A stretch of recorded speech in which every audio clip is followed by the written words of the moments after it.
আরেকটা দল যে জামাত ইসলাম আছে, ও ধর্মটাকে ব্যবহার করতেছে।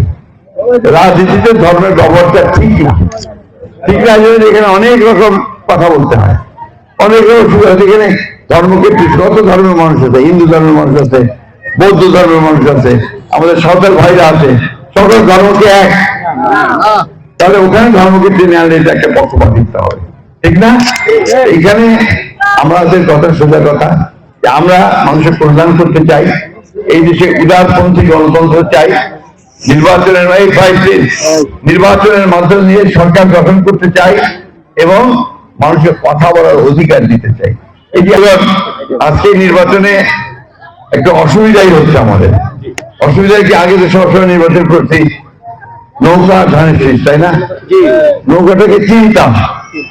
এখন যে আপনার দাড়ি পাল্লা আসছে ঠিক চিনি না আমরা, অনেক বেশিরভাগ মানুষ এটাকে চেনে না। নতুন দল না হলেও অনেক পুরানা দল, ব্রিটিশ আমল থেকে দলটা আপনার রাজনীতি করে। কিন্তু আমাদের এই অঞ্চলে আমরা যেহেতু জামাত ইসলাম ঠিক সেভাবে আসেনি কখনো, বহু আগে ছিল আপনার 91 সাল নির্বাচনে জামাত ইসলাম নির্বাচন করছিল, তখন তারা সেভাবে ভালো করতে পারেনি, এরপরে আমরা তখন ভালো করতে পারেনি। সমস্যা হচ্ছে যে জামাত ইসলামের সঙ্গে বিএনপি আপনার পার্থক্যটা দেখবেন কোথায়? পার্থক্যটা হচ্ছে যে বিএনপি একটা পরীক্ষিত দল, 5 বার সরকার চালাইছে, এবং সরকার যখন চালাইছে বিএনপি তখন সুনামের সঙ্গে সরকার চালাইছে।